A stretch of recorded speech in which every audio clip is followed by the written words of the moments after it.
বেছে নেওয়া হলো আইপিএলের সেরা দল অধিনায়ককে। কলকাতার কজন সুযোগ পেলেন? পরের মাস থেকে শুরু হতে চলেছে এবছরের আইপিএল। তার আগে প্রতিযোগিতার সাফল্য উদযাপন করতে সেরা দল বেছে নেওয়া হলো। 15 জনের একটি দল বেছে নেওয়া হয়েছে। সেই দলে রয়েছে 7 জন বিদেশি।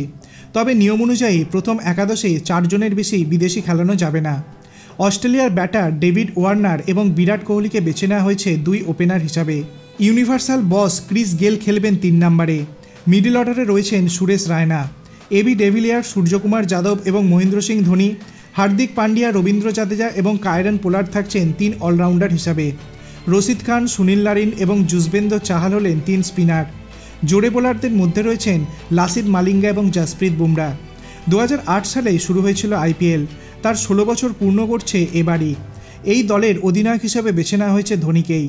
তিনি 5টি ট্রফি জিতেছেন এবং তার দল চেন্নাই সুপার কিংস সাফল্যের বিচারে সবার উপরে। কলকাতা থেকে একমাত্র সুযোগ পেয়েছেন সুনীল নারিন। ধোনিকে অধিনায়ক বেছে নেওয়ার কারণ হিসাবে দক্ষিণ আফ্রিকার প্রাক্তন বোলার ডেল স্টেন বলেছেন, ওকে নেতৃত্ব দিতেই হতো। বিশ্বকাপ, আইপিএল, চ্যাম্পিয়ন্স ট্রফি সবই জিতেছে। ও জাত নেতা। দলে ক্রিকেটারদের থেকে সেরাটা বের করে নিতে ওর জুড়ি নেই। আপনার কি মনে হয়, সেরা বেছে নেওয়ার ক্ষেত্রে এই তালিকাটি কি একদম সঠিক? আপনার অভিমত আপনি কমেন্ট সেকশানে জানাতে পারেন। ভিডিওটি ভালো লাগলে লাইক করবেন, চ্যানেলটিকে সাবস্ক্রাইব করতে ভুলবেন না। ধন্যবাদ।